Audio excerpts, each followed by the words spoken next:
Bismillahirrahmanirrahim. Assalamualaikum warahmatullahi wabarakatuh.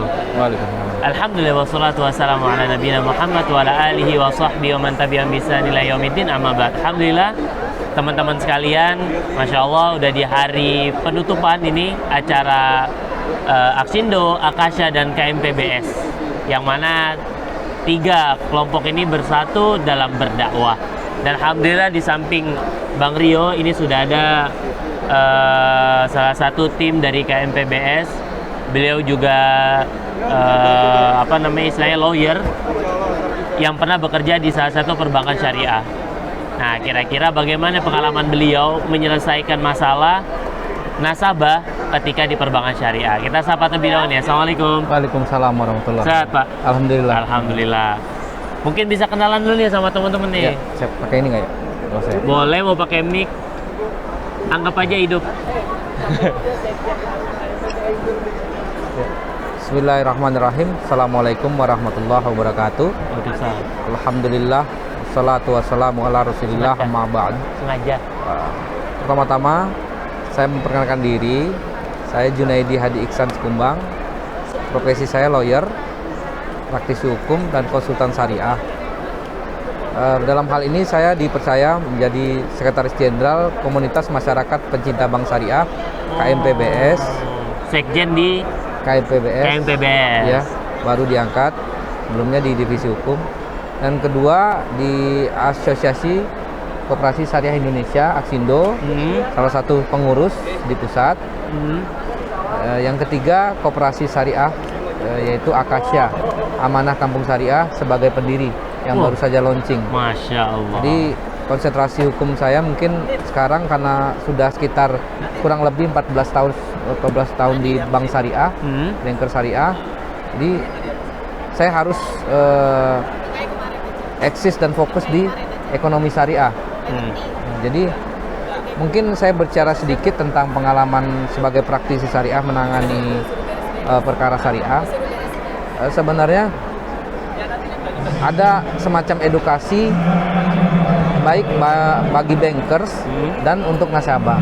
Saya tidak mau menyebutkan banksnya. Di bank sendiri yang memang usia di perbankan syariah kan baru belasan tahun, ada yang 10 tahun, ada yang baru kemarin baru melaunchingkan diri 2021 di bank syariah itu kan. Jadi memang kadang-kadang SDM-nya atau oknumnya lah saya bicarakan itu belum memahami tentang akad-akad syar'i di dalam sendiri, di internal. Nah, dengan tidak menguasai atau memahami akad-akad syar'i, tentu menyampaikan ke nasabah juga belum maksimal terhadap akad-akad syar'i. Yang kedua, di pihak nasabahnya, di nasabah itu sering membandingkan akad-akad syar'i itu dengan akad di bank tetangga, atau kita lazim menyebut akad konvensional. Sebenarnya tidak bisa dibandingkan karena ini dua hal yang berbeda. Ibarat seperti kita makhluk hidup, satunya hidup di air, satunya di udara, gitu. Tidak bisa dibandingkan. Satu terbang, satu berenang. Tidak bisa dibandingkan. Nah, dengan pemahaman itu, frekuensi antara si bankers yang saya bilang tadi, oknum yang tidak mengerti itu, yang berhubungan dengan si nasabah yang tadinya juga beda alam, jadi nggak nyambung frekuensinya gitu. Nah, salah satu contoh, saya waktu di bankers, contoh salah satu produknya itu misalnya akad kod gitu kan, akad pinjaman. Nah, nanti turunannya misalnya ijaroh, sewa menyewa atau marginnya kan. Di akad itu ditentukan di akhir akad itu, misalnya keterlambatan itu ada denda. Itu yang tidak boleh, saya tidak menjalankan karena saya tahu tentang akad itu.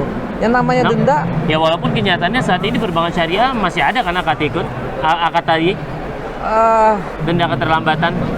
Sayangnya masih ada gitu loh. Sayangnya masih ada. Nah, dengan komunitas ini kita mudah-mudahan mengajak baik itu yang tadi alamnya kita satukan kan, yang tadinya nasabah dengan yang internal oknum yang tadi tidak paham dengan bank syariah. Kita ingin ayo lo sama-sama duduk bersama, apa lo permasalahannya, kayak apa yang dibutuhkan dan sesuai dengan akad syar'i. Tapi apakah memang secara peraturan baik dari undang-undang ataupun fatwa itu memang dibenarkan adanya denda keterlambatan itu. Nah, kalau berbicara fatwa, itu kan fatwa itu kan semacam himbauan, tidak mengikat. Yang mengikat akad itu sebenarnya dasarnya itu, yaitu adalah dasar-dasar hukum syar'i. Ya, oke. Itu. Nah, fatwa itu pelengkap, cuman kenapa ada sabab musabab, kenapa denda itu? Karena ketidakdisiplinan oleh si nasabah, tidak mau membayar, tidak mau misalnya, ayo loh kita misalnya ini sudah waktunya membayar, gimana solusinya? Nah, bagi yang nasabah-nasabah yang balelo istilahnya, itu nggak mau tahu gitu. Nah, sedangkan bank ada regulatornya seperti BI dan OJK. Ketika tidak menjalankan eksekusi itu, dia pun kena sanksi. Gitu kan, ada CKPN, kan? Itu kan jika nasabahnya tadi kan ya bisa dibilang nakal. Ya, tidak disiplin lah, tidak disiplin. Tidak disiplin. Namun kalau memang dia itu tidak mampu, nggak punya uang untuk bayar, apakah dikenakan denda juga? Pada saat itu saya waktu jadi banker, saya cerita sedikit. Dia tidak bayar, saya datangi ke rumahnya, saya hubungin. Itu kan itikat baik. Sebenarnya di peraturan kita di secara akad hukum, misalnya perdata itu kan kedua belah pihak itu sudah cakap, sudah ada klausulanya di peraturan itu. Kalau misalnya tidak bisa membayar, tidak bisa bayar ini, itu kan ada jaminan. Contohnya itu sama-sama, yuk mau bapak jual nasabah apa kami bapak ibu gitu kan. Nah, ketika tidak bisa dihubungi kan sudah ada itikat tidak baik oleh orang itu. Saya datangi ke rumah beliau, ke rumah mereka. Nah, alasan tidak bisa bayar, baik, nanti ada jangka waktunya berapa waktu kita kasih. Nanti tidak pun juga, ayo dong Bu, ibu ini agunan ada, nanti mau ibu yang jual sendiri apa kami yang menjualkan. Padahal kalau yang akadnya notaril pun sudah ada di situ di pertama akad. Nah, memang masyarakat kita itu sebenarnya belum siap. Kalau misalnya untuk untung, oke, udah siap. Kalau untuk rugi banyak yang belum siap. Nah, banyak yang belum siap kalau untuk rugi. Nah, kadang-kadang setelah dia rugi dengan egonya sendiri, wah nggak ada bedanya nih bank syariah dengan bank yang lain. Nah, nyalahkan gitu kan. Padahal di awal, ayo dong kita bareng-bareng. Kalau sama-sama untung bareng, kalau sama-sama rugi nggak mau. Nah, ini kan harus diluruskan gitu loh. Nah, mengenai denda tadi, saya paling getol, Bapak bayar pokoknya aja. Kalau denda, biar saya membicarakan ke manajemen untuk penghapusan. Dan itu saya sering melakukan, walaupun sering berdebat dengan manajemen gitu kan. Nah, ini akad syar'i, cuman ketika sebelum jatuh tempo, saya datangi dulu. Kadang-kadang banyak yang saya mengalami, ada yang kooperatif, ada juga yang tidak, nomor HP-nya tidak bisa dihubungi, rumahnya tidak ada di rumah. Tapi ketika misalnya surat pemberitahuan, misalnya, oh yuk ini udah waktunya dieksekusi. Nah, dia tiba-tiba datang. Nah, tiba-tiba datang, mungkin kelebihan misalnya jual itu memang haknya dia, kita kasih. Nah, saya bilang, ibu kalau nggak mau kayak seperti ini, kan di awal sudah diperjanjikan, sudah sepakat kedua belah pihak dengan itikat baik gitu.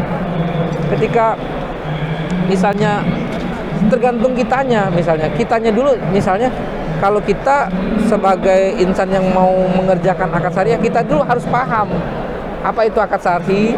Nah, kita sampaikannya tuh enak gitu.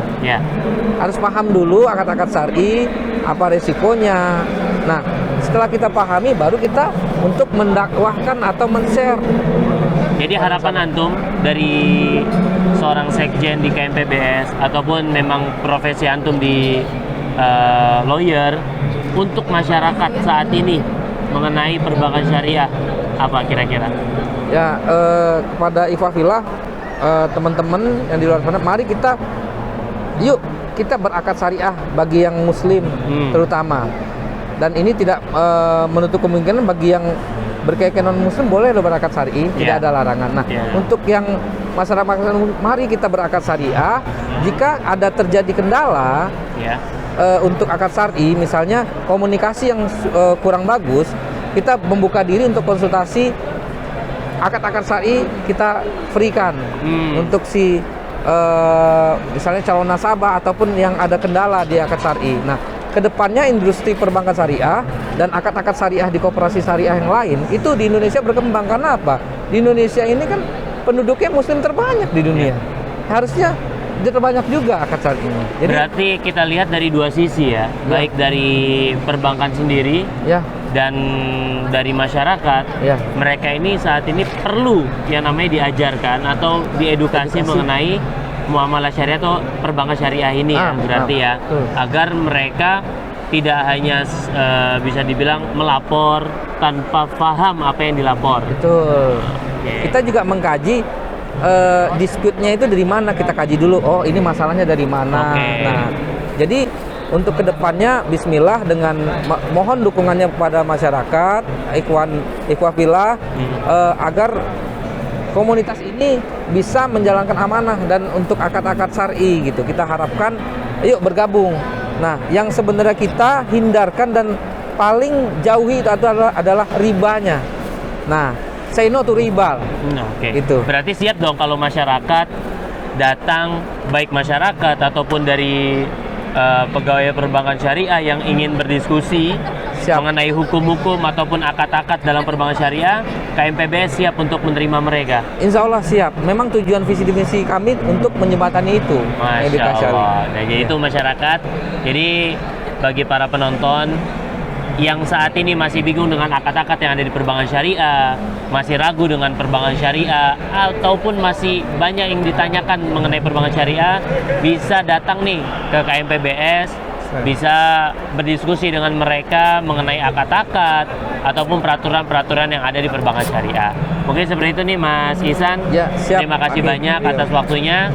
Semoga masyarakat Indonesia semuanya terdidik dan memahami perbankan syariah terkhusus dan muamalah syariah secara umum agar negara kita terbebas dari jerat-jerat riba.